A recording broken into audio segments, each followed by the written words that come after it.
श्री बालाला जी।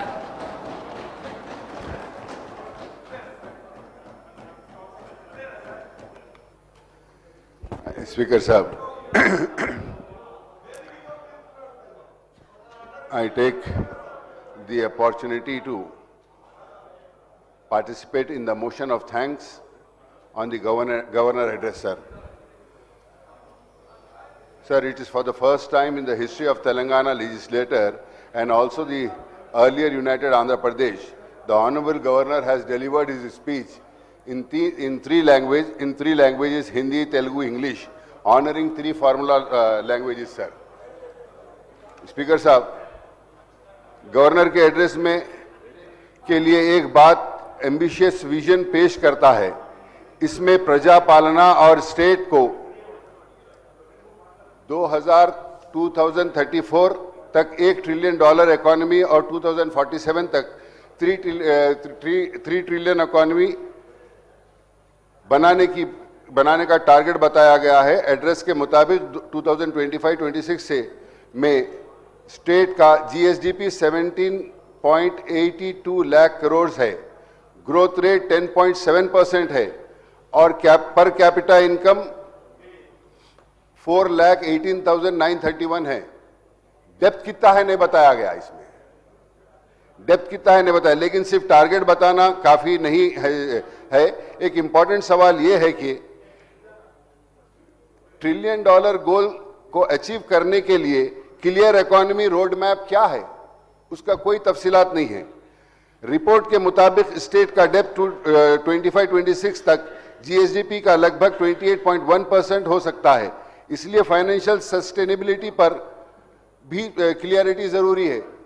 Governor के address में बार बार people centric governance की बात की गई है स्पीकर साहब, लेकिन पॉलिसी को देखकर लगता है कि पावर ज्यादा सेंट्रलाइज हो रहा है और कई डिसीजंस लोकल डेमोक्रेटिक इंस्टीट्यूशन से एग्जीक्यूटिव सिस्टम की तरफ शिफ्ट हो रहे हैं।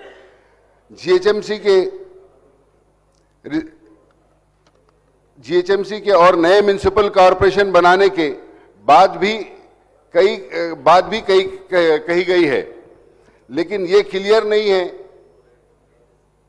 कि इस गवर्नेंस में एफिशिएंसी और अकाउंटेबिलिटी किसके पास है। स्पीकर साहब, हाइड्रा के बारे में कहा गया है कि उन्हें 1000 एकड़ से ज्यादा पब्लिक लैंड रिकवर की है और लेक्स और वाटर बॉडीज को प्रोटेक्ट किया है। पब्लिक लैंड को प्रोटेक्शन जरूरी है, लेकिन ऐसे एक्शन में ट्रांसपेरेंसी और क्लियर लीगल फ्रेमवर्क भी होना इंपॉर्टेंट है साहब। ऐसा नहीं कि पहले एक्वायर कर ले रहे हैं किसी के कंप्लेन के ऊपर, बाद में नोटिस दे रहे हैं, कोई लीगल फ्रेमवर्क ही बाकी नहीं रहा। तो एंक्रोचमेंट का गवर्नर के एड्रेस में मूसी रिवर ट्रांसफॉर्मेशन प्रोजेक्ट का जिक्र भी किया गया है। मूसी रिवर करना एक इंपॉर्टेंट एनवायरमेंटल गोल है, लेकिन रिवर सिर्फ ब्यूटिफिकेशन प्रोजेक्ट तक लिमिटेड नहीं होना चाहिए। इसमें सीवरेज सिस्टम, इकोलॉजिकल रेस्टोरेशन और लॉन्ग टर्म सस्टेनेबिलिटी पर भी फोकस होना चाहिए। और आप ब्यूटिफिकेशन के नाम के ऊपर वहां पर बसने वाले घरों को, बिल्डिंगों को, लोग जो सालों से वहां रह रहे हैं उनको बेघर नहीं कर सकते। मजलिस आपका इस स्टैंड के ऊपर ब्यूटिफिकेशन के ऊपर साथ देगी, एक ही शर्त के ऊपर कि वहां के लोग जो बिल्डिंगा बना के अरसे दराज से वहां पर रह रहे हैं उनको उनका माकूल उनके हिसाब से मुआवजा दिया जाए, उनको रिहेबिलिटेट किया जाए। उसके बाद ये आप किसी का घर उजाड़ कर आप खूबसूरती नहीं बना सकते, उनको रिहेबिलिटेट कर उनको बराबर मुआवजा देकर आप खूबसूरती की जरूर और ब्यूटिफिकेशन मूसी के लिए करना जरूरी है और कर सकते हैं। और फ्यूचर सिटी हैदराबाद के ग्लोबल इकोनॉमिकल हब बनाने का विजन भी प्रेजेंट किया गया है। लॉन्ग टर्म डेवलपमेंट जरूरी है, लेकिन बड़े प्रोजेक्ट के लिए ट्रांसपेरेंट फाइनेंशियल प्लानिंग और एनवायरमेंटल सेफगार्ड भी उतना ही इंपॉर्टेंट है।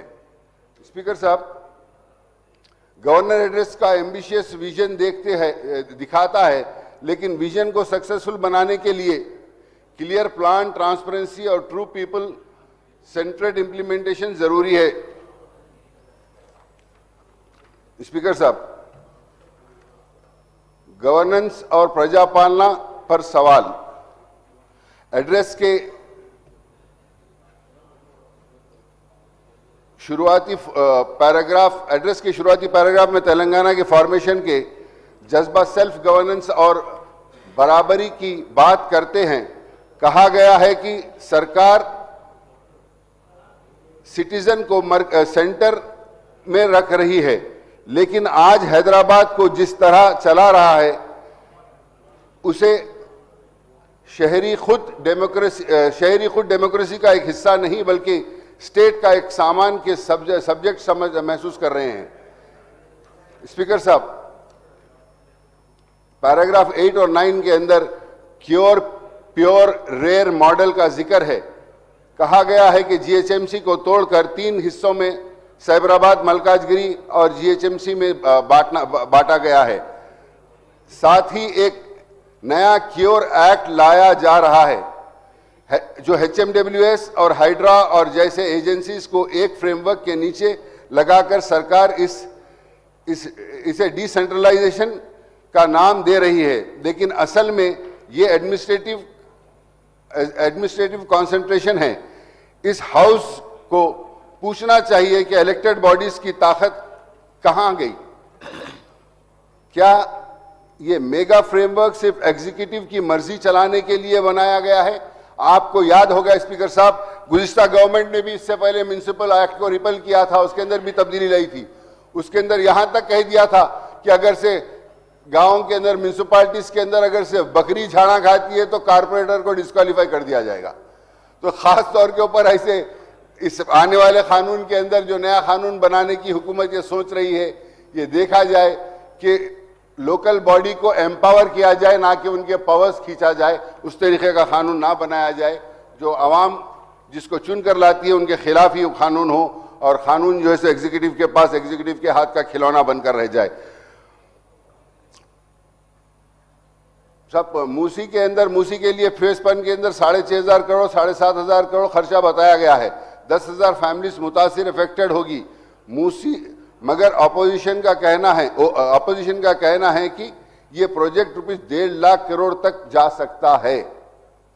अगर ये रिवर प्रोजेक्ट है तो सरकार को इसका financing structure, land map, rehabilitation plan house के सामने रखना चाहिए।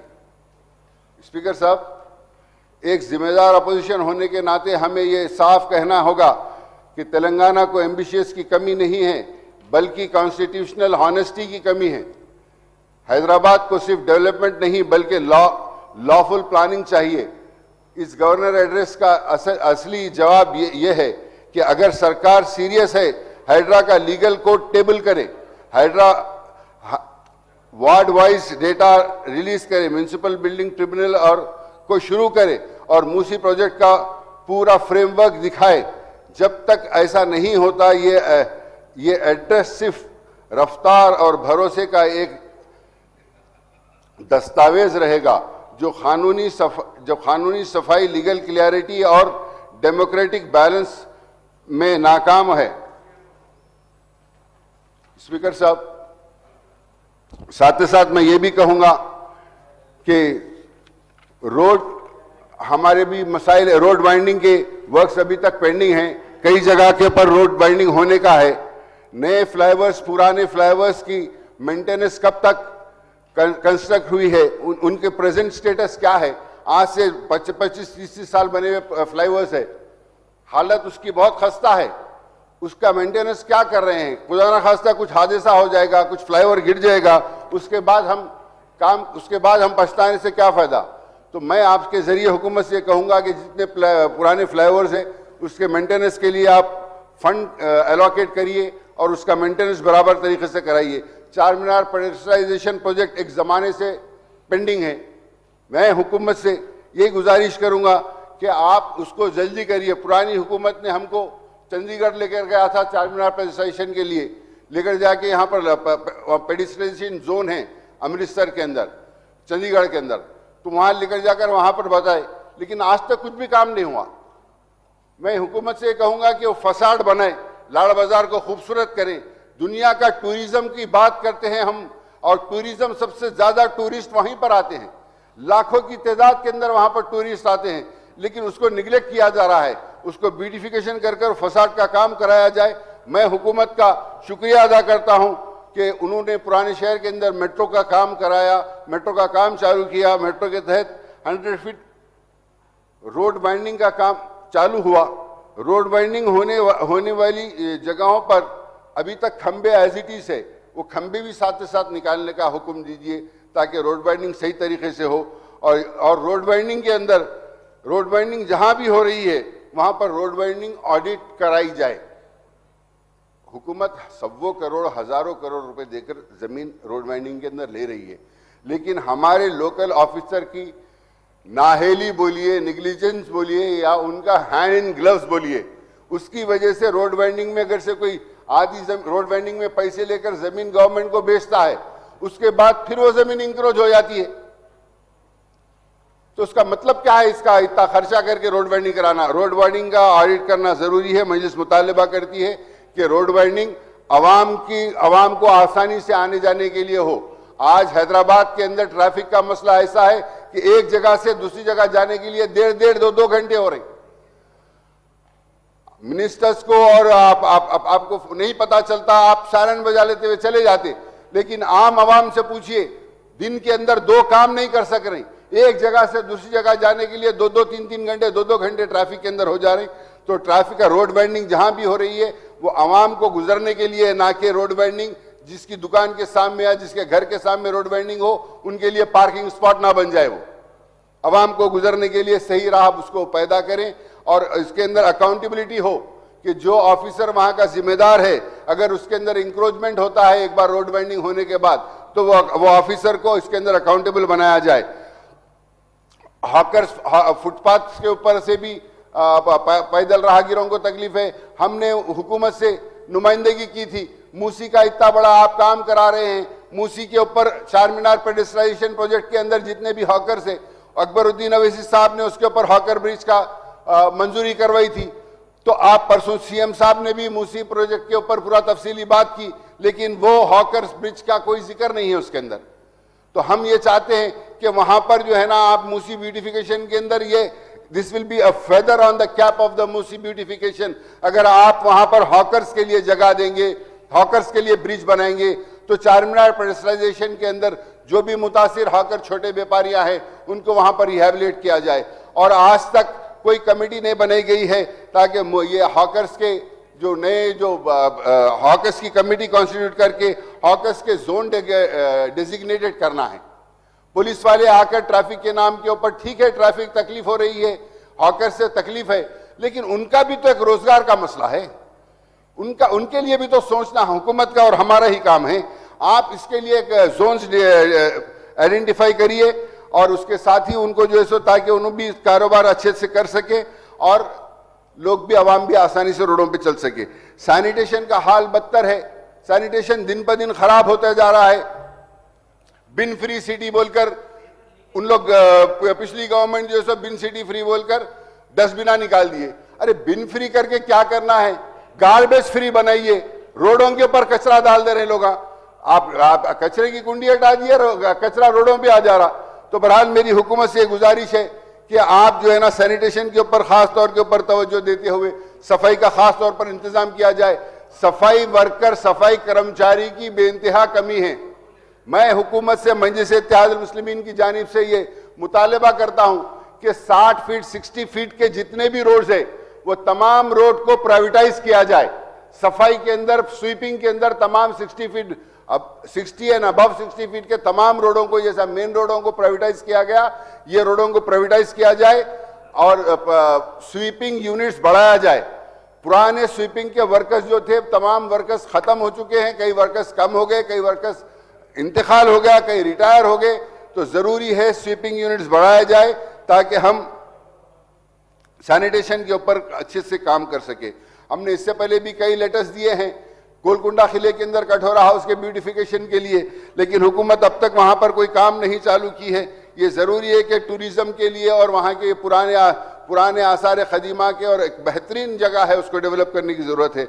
और आप जब तक चार मीनार पेडेस्ट्राइजेशन, आप टूरिज्म की बात तो यहाँ पर हुकूमत करती है इसके अंदर, लेकिन जब तक आप चार मीनार पेडेस्ट्राइजेशन को ब्यूटिफिकेशन नहीं करेंगे, आप हैदराबाद को आने वाले सही टूरिस्ट के साथ इंसाफ नहीं होगा।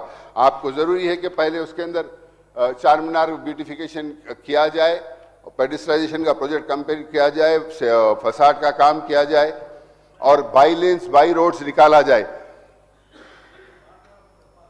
और सीवरेज सिस्टम के पैकेज चीफ मिनिस्टर साहब ने पुराने शहर को, खासतौर पर चंद्रायनगुट्टा कॉन्स्टिट्यूंसी को सीवरेज का पैकेज दिया है। हम उसके लिए चीफ मिनिस्टर साहब का शुक्रिया अदा करते हैं। और हमारे दूसरे हलकों के अंदर भी काम है। मलकपेट के अंदर भी एक 50 करोड़ का पैकेज का काम पेंडिंग है। हमारे डिप्टी चीफ मिनिस्टर साहब यहाँ बैठे हुए हैं, लेकिन हमारे को सुन रहे नहीं उन्होंने साहब। एक 50 करोड़ का प्रोजेक्ट का काम मलकपेट का भी पेंडिंग है, सीवरेज पैकेज का। तो ज़रा वो भी आप अगर से करा देंगे तो मेहरबानी होगी आपकी। बहुत ज़माने से पेंडिंग है, पुराने लाइना हैं, लाइना पूरे ख़राब है।